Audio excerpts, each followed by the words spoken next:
Welcome to Ask Me How I Know, multifamily real estate investing stories of struggle to success, where each week unscripted interviews with guests bring a fresh perspective to problem solving in the multifamily niche, as well as feed your mindset.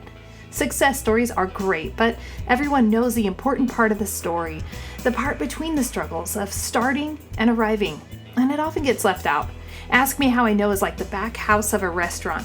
Pass through the prim and proper front of the house and join us in the harmonious chaos of the back of the house where honest, unscripted conversations take place and transformation happens. In life and investing, there are no shortages of wild scenarios, so no matter where you are in your investment journey, this podcast is for you. There is no pomp and fanfare here, just endless opportunity to build your investing and mindset playbooks. This is your retreat to breathe, build, and laugh. Welcome to Ask Me How I Know. I'm Julie Holly, and I'm happy you're here. Hey, welcome to Ask Me How I Know, the podcast that you want to listen to because you just want to know what people have been through and how they got through it and where they're going now. And today I have someone so cool with us, and I meet people everywhere I go, and because I think people are pretty awesome, but sometimes you find gems and even gold mines of awesome people. So back in February of it is February right now when we're recording. Back in January of 2020, I was down at LA at Rod Cleef's boot camp for multifamily. And lo and behold, I hit the gold mine of awesome people. And this is one of them. This is Sammy Lyon. And he is like a total gem. And he has been through some things recently. Oh, man. Hey, so Sammy, did you enjoy the boot camp? I did. It was really fun to have everybody come to LA and talk about real estate investing and hang out in the lobby and have conversations. Yeah, that's kind of nice because you were on home turf, weren't you? Yes, I am from LA, born and raised. Oh man, you have all the sunshine. One of the few. Yeah, well, I was born and raised in Cali also, but not in the pretty part. I was born and raised in the Central Valley. It's not as glamorous. And really, we didn't get as much sunshine either because it was a valley and the clouds would just come over and just over. So interesting. Yeah, it wasn't the best, but I escaped and now I'm in North Idaho, so it's great. Oh my goodness. It's beautiful. It is. So here's the deal. I know a little bit, I know fragments of your story of evictions, and I just I put together some snippets. You know, I should tell people, we're standing at this table. You're somebody, I totally love this because I do the same thing. Do you want to tell how we actually met? Do you remember? We were in the lobby? Yeah. Well, I'm curious to hear your version of it. Maybe we should have like the different versions of our story, yeah. Right? It's almost like looking at a spreadsheet, like the broker's idea of the value and the real truth. Okay. No, so my husband and I are standing around a table. The lobby's full of these standing height tables where you can just stand around these small tables and comfortably talk with people. And I don't remember who we're speaking with at the time, another awesome person, but lo and behold, you walk up and you did something. I am notorious for doing what you did. And you just joined our conversation and it was seamless and it was so much fun. And you and my husband spoke for you guys had this more in-depth conversation, but it was so much fun talking with you, but that's my version of how we met. Yeah, no, it was great. I felt like I was getting kind of tired. It's like 3 days of just a lot of, information and people and you're just like soaking it all up. And I was like, you know what? If all I do is just go up and talk to some cool people, I'll be happy that I'm here. And so I was just really lucky that you guys wanted to engage. And then, of course we connected as being educators. Yeah. And so, that's like kind of a rare find in the real estate meetups is, I was a teacher for 11 years and you've been a teacher for a long 13 time. years. Yeah, 13 years. So that was really cool to sort of think about, okay, well, how does our ethic as educators translate into this world of real estate? That was a really interesting conversation. And I have to say, like, I always consider our pasts in education, and I'm still wrapping up a school year right now. But, being in education, basically, we are GPs. We're kind of general partners in a sense. We're overseeing so much. Like that management side of things really comes, Right. I think, by nature for teachers. A little bit of bossiness. Yeah. Well, and I think a lot of, I mean, and I've been sort of transitioning out of being a full-time working in schools as an educator, and a lot of, career coaches will talk to you about like transferable skills. And the more in depth I went into, because there was a point where I was really thinking, I mean, I've only ever known education. I know I have a master's degree in education leadership. I've only ever taught and worked in schools. Like, how am I gonna? What do I do? Not educate. That was like a big question for me.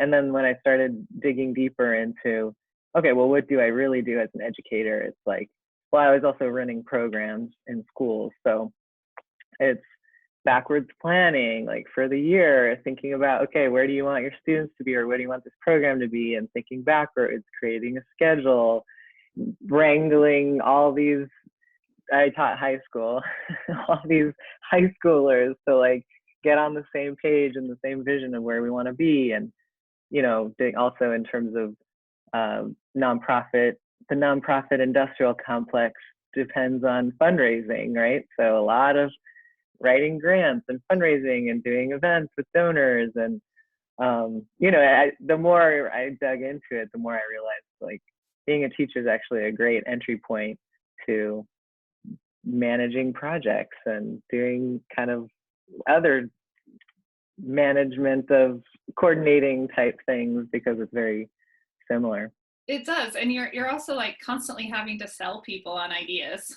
I mean, you're Yes. telling your students every day, all day long on, why they should be engaged, and that parents are like, I consider, interacting with parents like investor relations, So basically like educators out there, they're dealing, the asset is the student, and the investors are the, adults who are pouring in. That's true. I love that. Yeah, we have a lot, and we have to think so far. Educators have to think so far outside the box, the realm of, I mean, the scope of possibilities has to be explosive, because Right. whew, you don't know what's going to come your way. Yeah.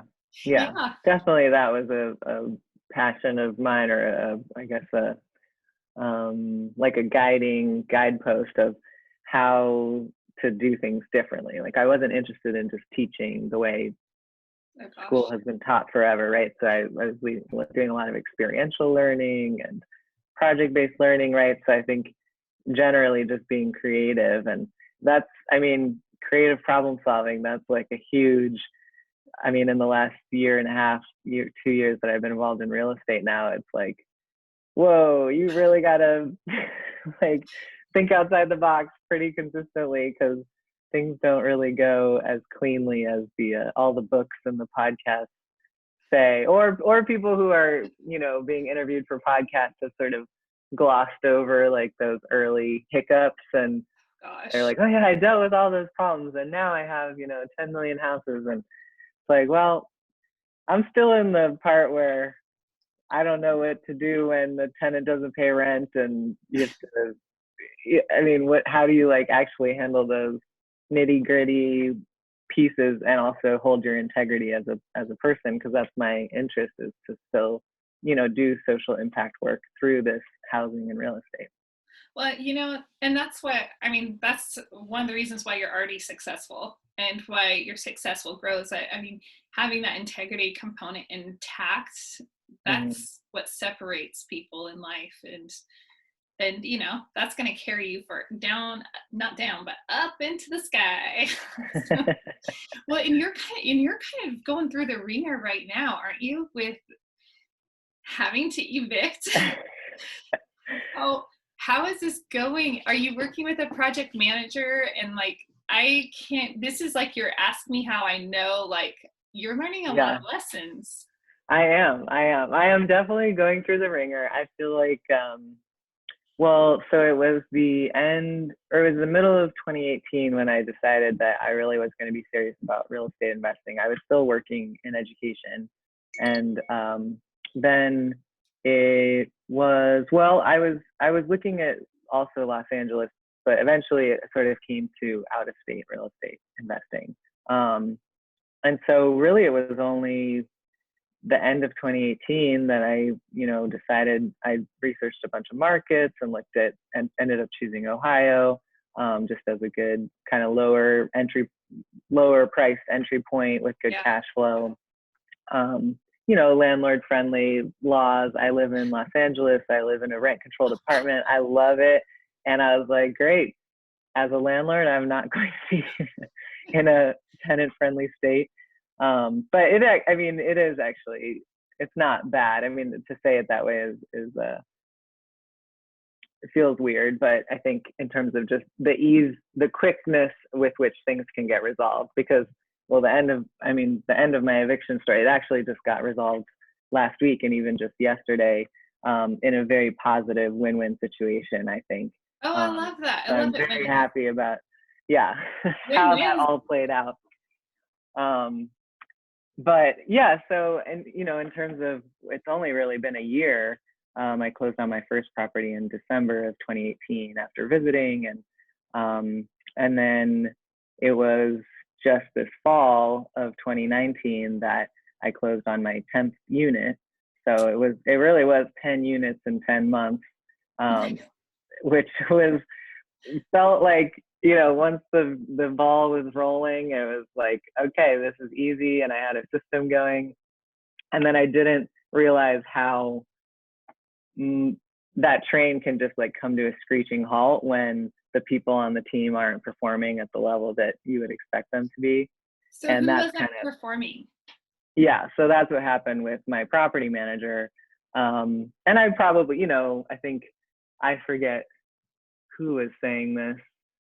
I'm going to quote someone, I can't remember who it was, but essentially um, everything that happens that's wrong with your business or your properties ultimately is your fault and your responsibility. So I can A say lot that of it was my people say property. that.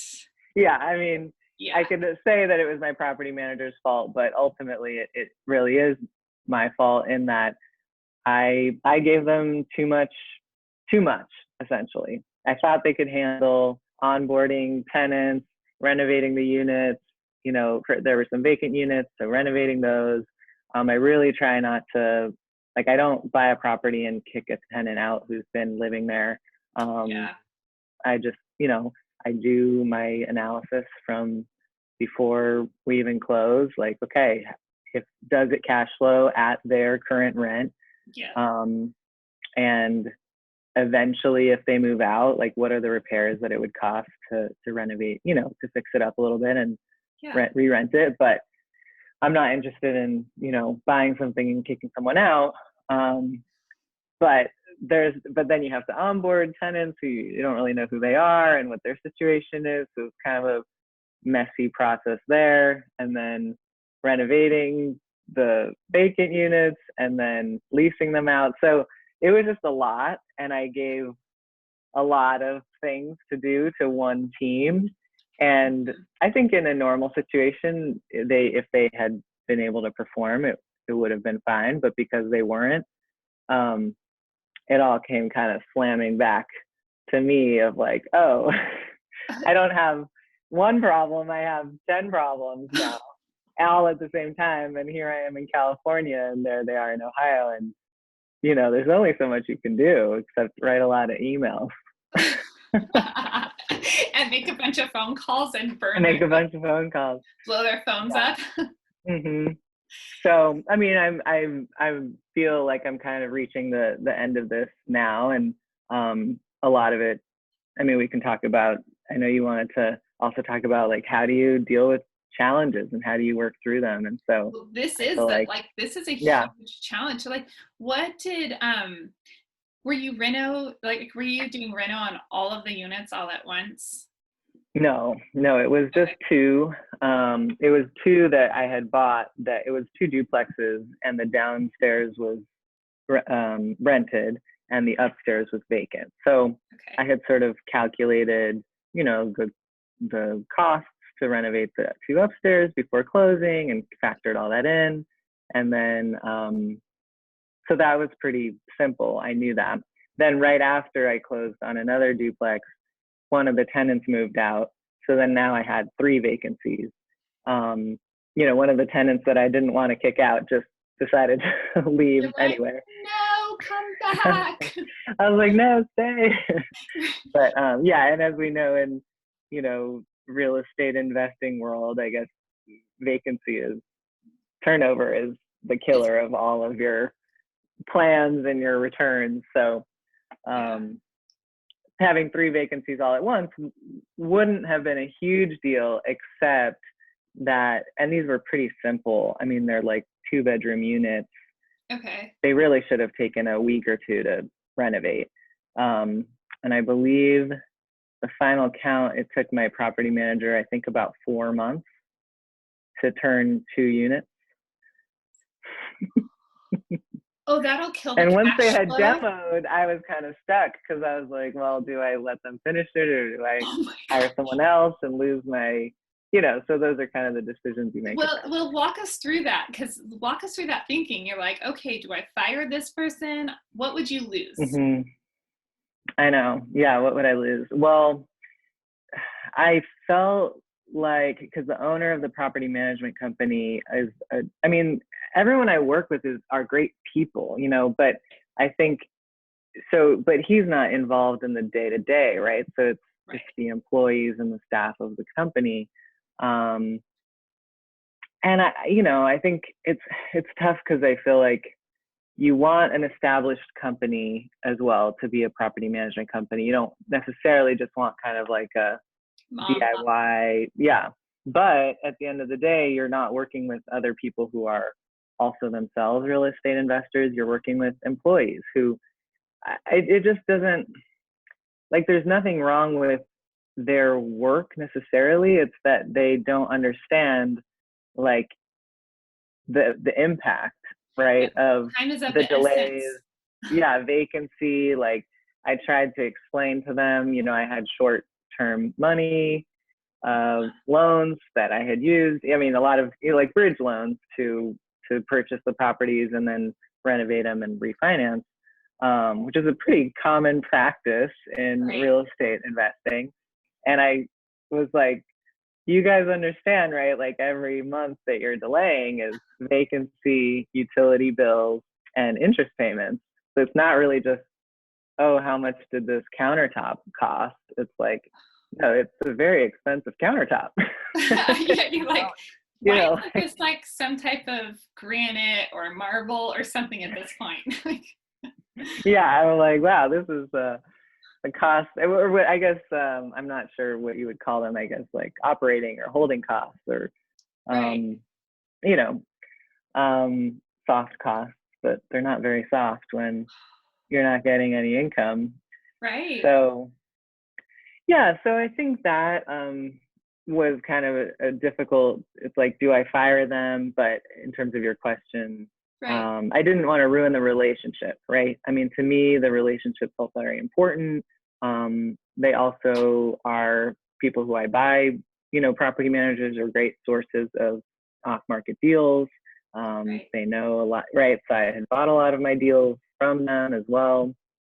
So at first it felt a lot like, okay, let me give them a chance to fix it. And, they're hiring subcontractors. So essentially their subcontractors are the ones that didn't perform, but I'm paying them to manage those people. So yeah, it felt like just a messy, yeah, like, how do you get out of it without, I guess I would have just lost money, just hiring somebody else, but then it's like, where do you cut your losses? And I think you know, maybe being an educator gives you a lot of transferable skills as a project manager, but I don't think, I mean, I'm new really at running a business. I mean, this is what it is, it's running a Right. business. And so I think that part has been more unfamiliar to me. Like, okay, what is the cost of just losing the money and hiring a new contractor and getting it done versus all the ongoing delays? I haven't done the math yet of, I probably lost more money waiting for them to finish it than just hiring someone else. But hindsight.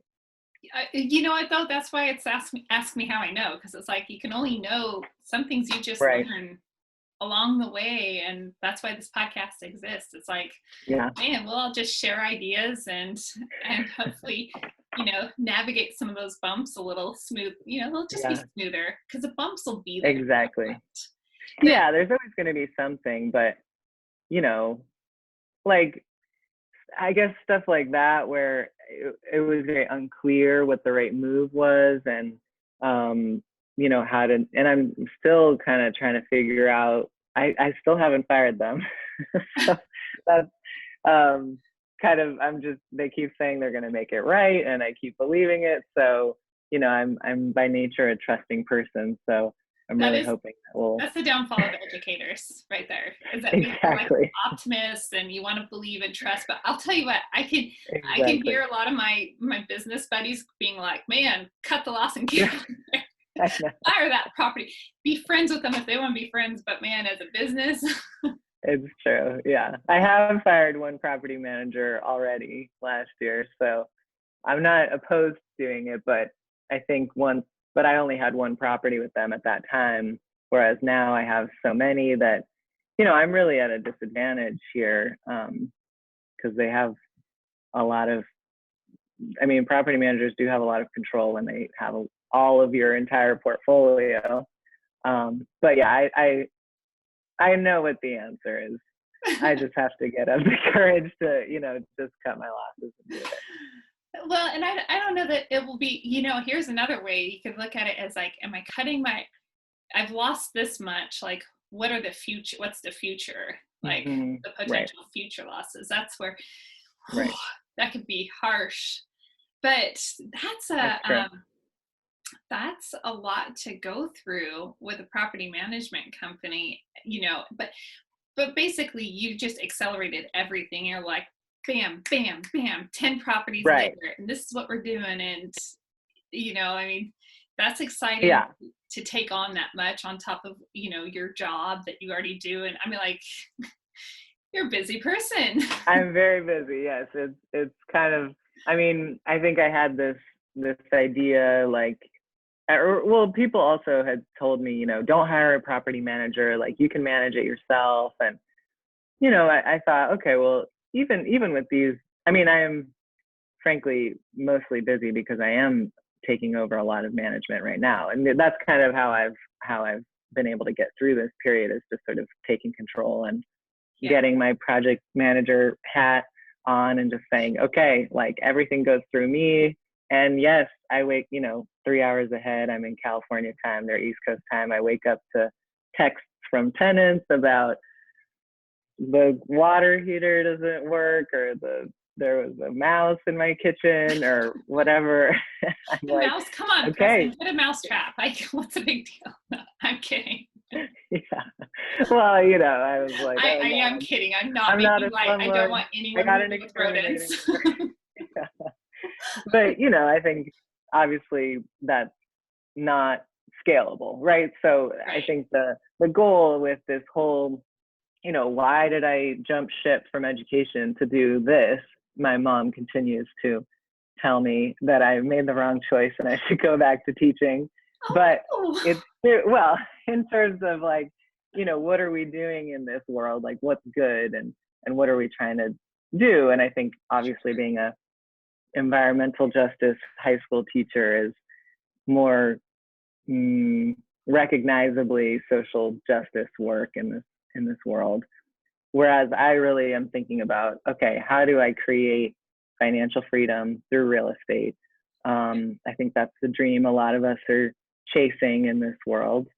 Right. which is how does that free up my time to do more good in the world?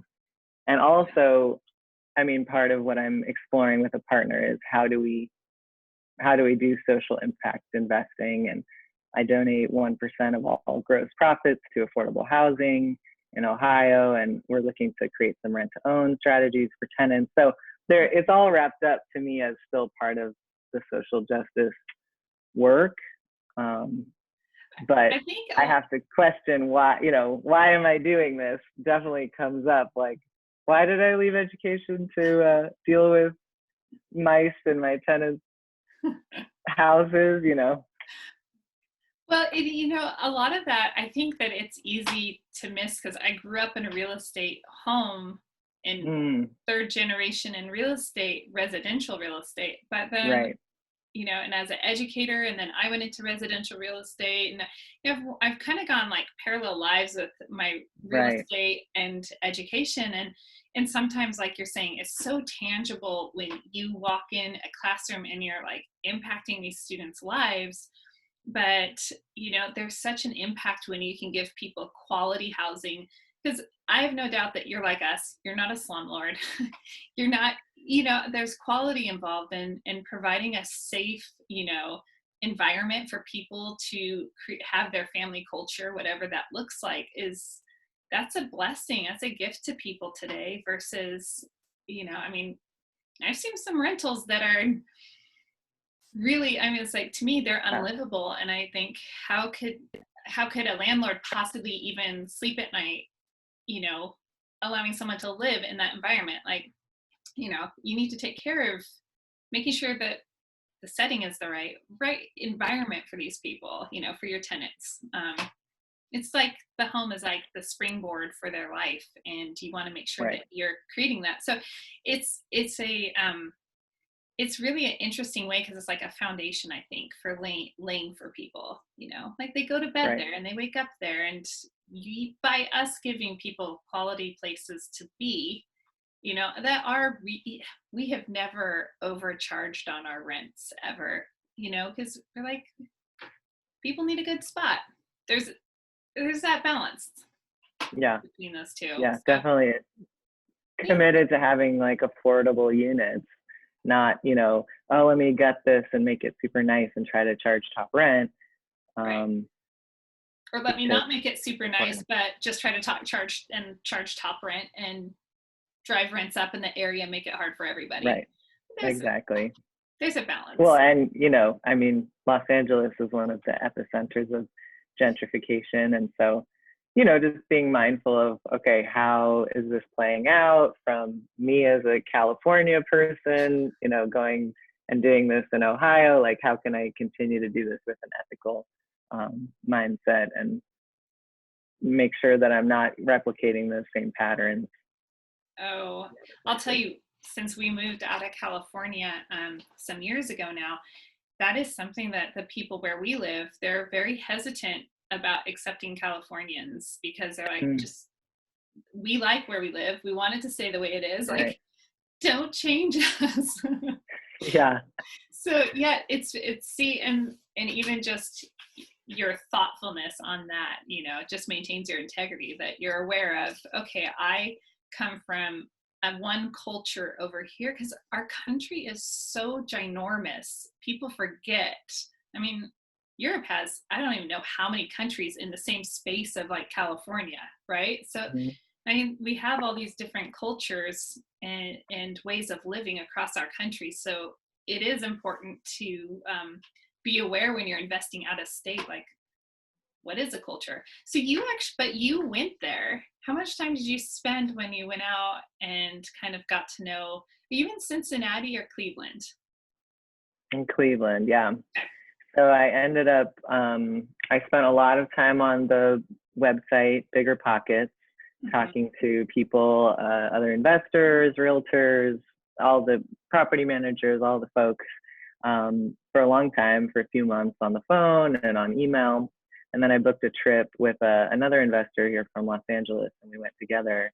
And we spent 5 days, like the moment we got off the plane to the moment we got back on the plane, we were in nonstop meetings. We went all over the city. We rented a car. We thought Cleveland would be small, but when you're just driving around all the time, it's actually not that small.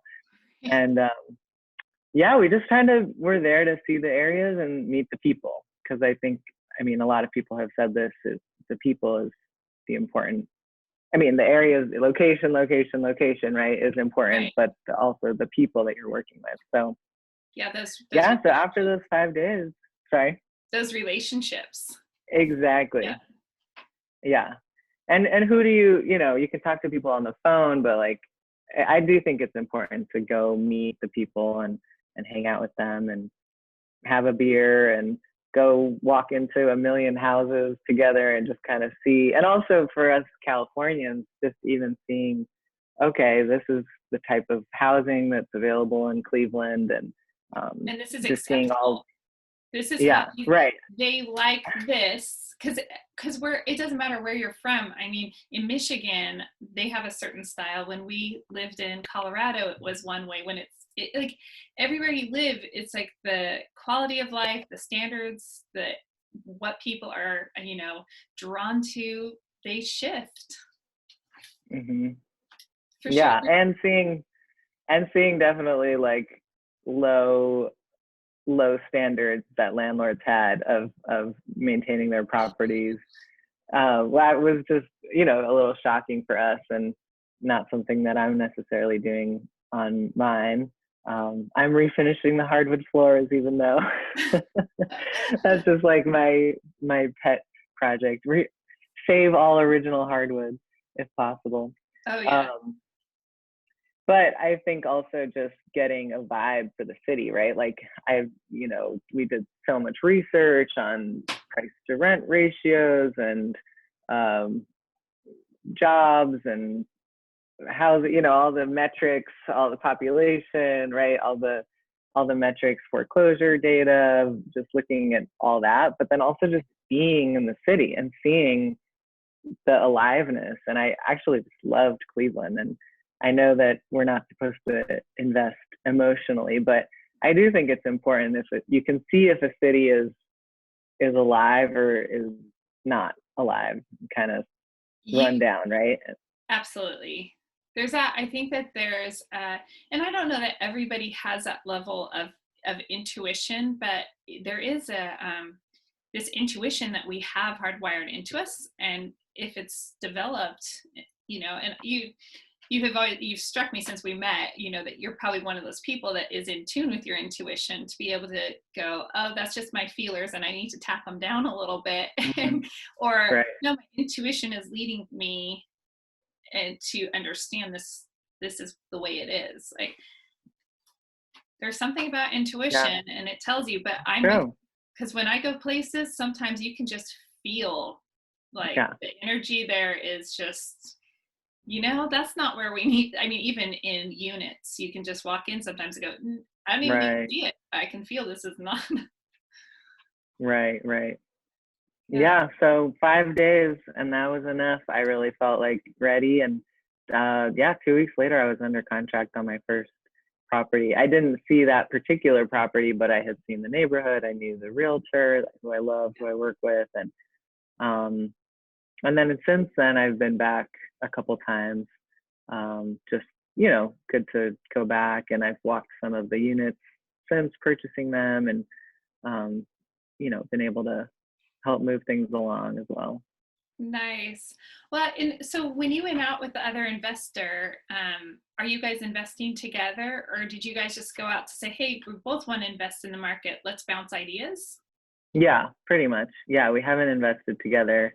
I do have other partners who've invested with me in Cleveland. But yeah, I mean, and he had more experience investing as well. He had done some other deals, and this was my first. I was brand new. So it was nice to go with. He's great. We hang out as well, and in LA, and so I think just going with, and I think it's important. The other, when people talk about visiting an out-of-state market, they say, make sure you meet realtors and property managers, lenders, inspectors, etc.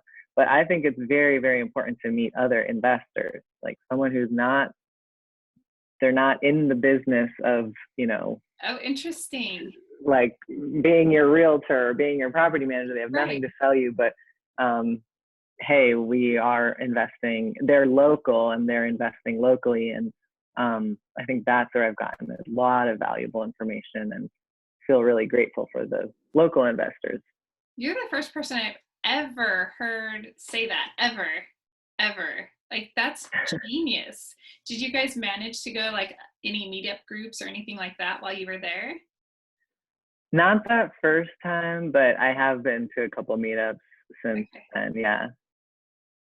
That is genius. I'm totally part of that. But you want to be kind of on the same page with other people, and you want to, like, I've learned, I've gotten to walk their projects. Like they are in the middle of renovating something, and I get to see what they're doing, and it's just like fun kind of sharing. And there's local meetups here in Los Angeles, Bigger Pockets meetups, where every meetup is held at a different person's renovation or flip or rental. Right. And, it's very, like, we're all equals, we're all helping each other out. And I really like that versus kind of I'm here to teach you something. I mean, I think there's a space for kind of boot camps and seminars, but then I think there's also space for, hey, what do you do when this happens? Like, just sort of sharing ideas and helping each other. Well, that camaraderie that comes along with like being at somebody's site. I mean, it's just like you're saying, like when you actually meet somebody in the flesh and blood and you meet them, it changes things. And so like the same thing, like when you see somebody's project, what they're actually working on, it changes things because you understand, and there's a level of investment when that happens. That's super cool. Wow. Hey, I want to circle back, if you don't mind. I want to circle back to the eviction process. I wanted to share that story. Yeah, thank you for asking. Yeah, so because in California, and I don't know if you heard, but Seattle just changed.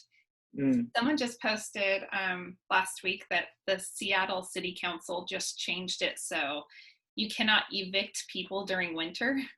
So, eviction laws are varied across the country and state to state. So, and in LA, oh, good heavens, that can take so long. So what's it like over in Cincinnati? I'm sorry, Cleveland. Well, it's not very hard. So essentially, if someone doesn't pay rent, you put a 3-day notice. And then after the end of those 3-day notice, it's 3 business days, you can go and file the eviction paperwork, and the court gives you a hearing date in, I don't know, 2 or 3 weeks or something. And then at that date, if they haven't paid rent and they haven't made it up, then they have a move out order. I mean, unless, there's as long as you've followed all the protocol or everything, it's pretty simple, pretty quick, right? It is really quick and simple. Yeah, but I didn't want them to move out. I just wanted them to pay their rent.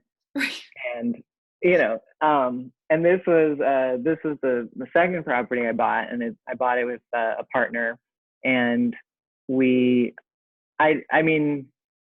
and this is also where I had fired the original property manager. So there was a tenant there who, when we bought the house, and she said she wanted to stay. Okay. And I was like, that's great. You can stay. Awesome.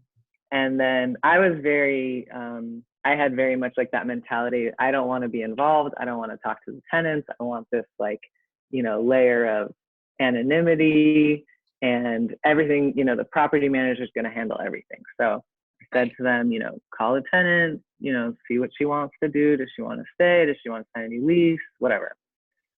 I think it was 2 or 3 weeks past, and my property manager at that time was just sort of MIA.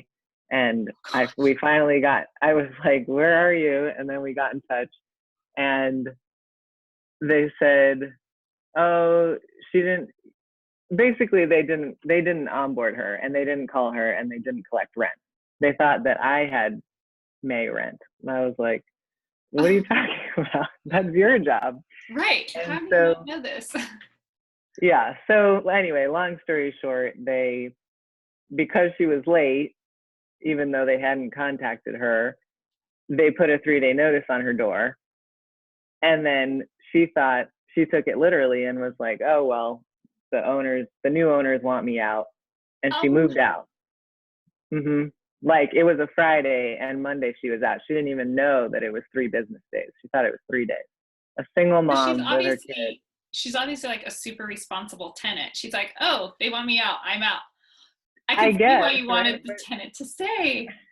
No, so this is a different tenant. So that was the original, like, we messed up. I mean, I messed up, right? Like I should have, or I didn't even know that they had put the notice. And by the time I found out, she had already moved out. But, you know, that was upsetting to me. I felt like here she was saying she wanted to stay in her home and we were happy we didn't. And then all of a sudden now we had to repaint the whole house and she didn't have, you know, she had just moved out quickly. I mean, that was like very upsetting. I eventually called her and apologized and tried to get her side of the story. And that's where she said, yeah, I figured you guys just wanted me out. And, you know, that was upsetting to me because that's not how I want to run a business. And so anyway, so that's the first property manager that I fired after more things that they did wrong. So anyway, we found a new tenant and everything's been going great. And then she didn't pay rent 1 month after a few months of being there. And so I checked in with the property manager and they didn't really know why, but they had just put a 3-day notice. And I said, okay, I'm not, so I've already been through this. Set up, yeah, all this to set up why I called the tenant, because I was like, no, I'm not, this isn't happening again where I'm letting the manager, even though it was a new manager. And, you know, she had some personal stuff. I mean, I don't need to go into all the details, but basically she wasn't able to pay, but she was going to make it up. And we kind of came up with an impromptu payment plan that she was going to catch up. And I was like, all right, this is very reasonable. It makes a lot of sense. So I communicated that to the property manager and that was that. So she didn't really hold up. She's held up with some of the payments, but not all of them, and started falling more behind. And I realized, okay, at this point, we do have to file because otherwise we don't have there's no like enforcement to her paying if there's no court involvement. And actually the court is very, what they prefer to do is mediation. So you can ask, or the tenants can at the hearing, they can ask for something called an agreed judgment entry where you essentially create a payment plan, but it's enforced through the court. Which I was like, well, that sounds great. That's exactly what we had done, except now it's enforceable. So anyway, we're in February now. So that was in October. So October, November, December, January, February was kind of like all this back and forth and filing, not filing. And then finally we filed. And then the tenant thought that once you filed the eviction, that you were immediately had to leave your house. And she was like, I don't want to be homeless. And this is where I was like, well, I'm not a lawyer, but I was like, I'm going to share some of your tenants' rights, which is, no, you don't get immediately thrown out of the house. Like, you get a hearing date and you go to that hearing and you can enter into a payment plan with the court. I was basically trying to say, hey, no, you don't have to leave. Like, all you have to do is just pay the rent that was due for the month. That was agreed. Crazy. Yeah. I was like, no. And, so basically the goal was for her to stay and she wanted to stay. And so I felt like, yeah, we just had lots of conversations where I was trying to explain the law to the best of my ability from what I was understanding from my attorney. And essentially, yeah, she showed up at court with all of the money and the case was, and then she entered into a payment plan for this current month's rent. And just yesterday, she paid that with a certified money order, and it all worked out. So she got to stay. We got her caught up, so because once you start getting behind, it starts getting overwhelming. I mean, the numbers add up kind of quickly, even on the lower rent. And I'm just very happy, and who knows what's going to happen in the future, but at least right now I feel like everyone was made whole, and she gets to stay where she wants to live, and it's her home, and we get to pay our mortgage and our bills from the rent. That's how we pay our stuff, is through that rent. And I felt like I took a lot of proactive action to talk with her, and we built a relationship, and I checked in with her and, heard her side of the story. She heard my side of the story. And I feel like, yes, I know in the multifamily world or in real estate, you're not supposed to like spend this much time talking to your tenants, but the alternative was kind of just letting somebody else who may or may not have cared about her fate as much as I did, like just kick her out. And that's really not what anybody wanted. So I'm very happy that she didn't get evicted. It's not, I guess you can't technically call it an eviction, but it was an eviction process. And but you found it. That's how it turned out. Alternative resolution. So I think if your mom's heard that story, then I don't know how she couldn't be behind you, because I can tell you this much. I don't know any investors that would have the that would actually go that distance for their tenant, because they're like, this is how we make the mortgage payment. You don't pay yours, I can't pay this, and then nobody has anything. Like, a lot of people would not have that faith or that take the time to explain things and to give somebody that opportunity. But it sounds like, like you said, it's a win-win. You created a win-win, and maybe that's her point of turnaround, where she's going to stay on the tracks. And stuff happens in people's lives, and I don't know. I know that there's not necessarily room for leniency, and that goes on. And there was a very interesting podcast, I think it was This American Life, of I don't know if you listened to it, but I love This American Life.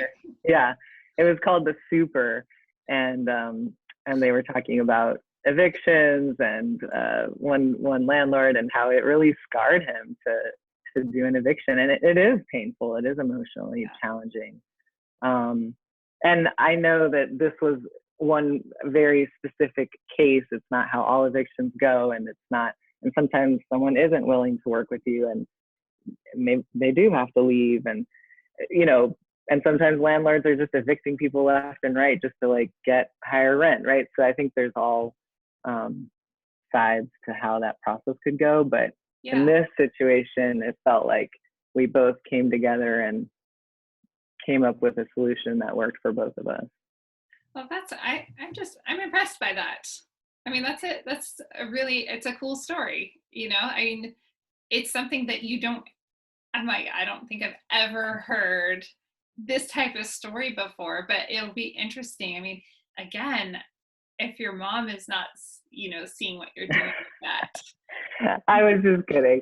She supports me, but does she support? I hope she does, because man, she does.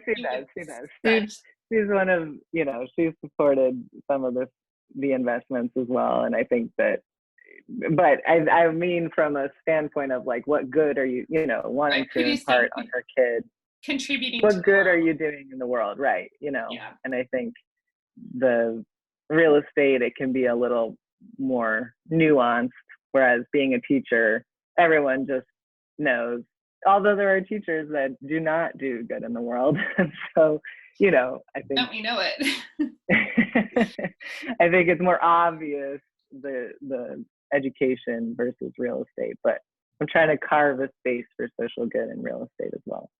Well, that is, I love that. I love that you're doing that. And I just can't wait to hear, like, it's fun because we'll just keep down this, stay on this journey, and, it'll be fun to watch our journeys progress and everything. And next thing you know, you're going to have a nonprofit that is part of this. And you're going to do great things.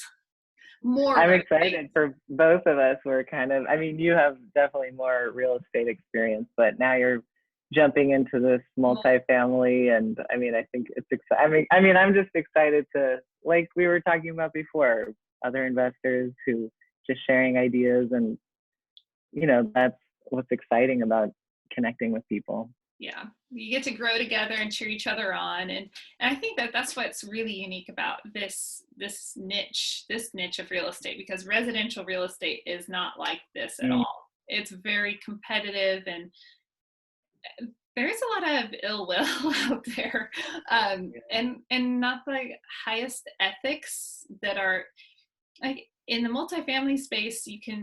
People are very much like, if you lose your integrity, if you lose your reputation, you're done. You're out.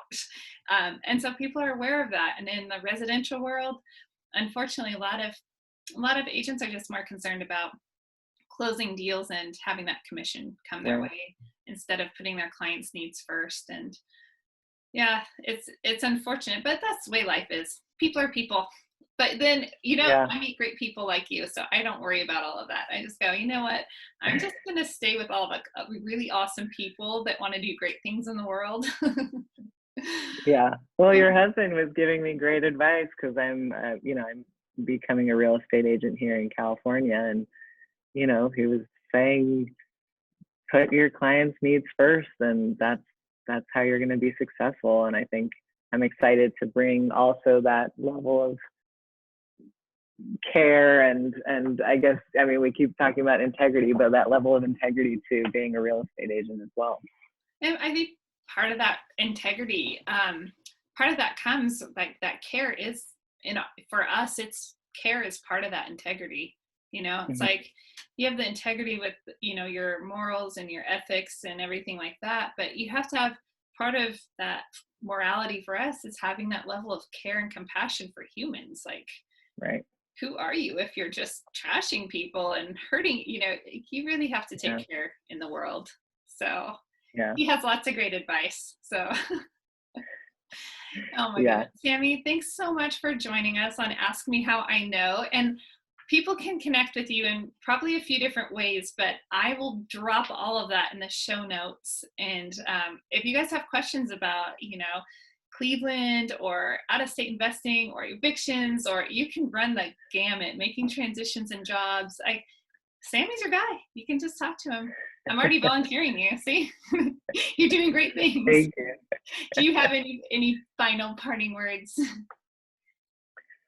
No, I'm grateful. This is my first podcast that I'm on, a real estate podcast. So thank you for taking a chance on me and thinking my story was interesting enough to share. And I'm just really hoping that I would love to connect with other people who are also interested in, okay, what is the social impact investing we can do as part of our real estate businesses? So I'm putting that out there as let's think outside the box. Let's do some creative problem solving and think differently about real estate too.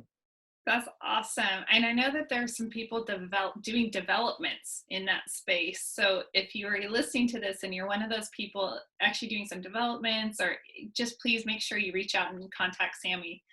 All right. Until next time, go find your freedom. Thanks so much for joining me for another episode of Ask Me How I Know.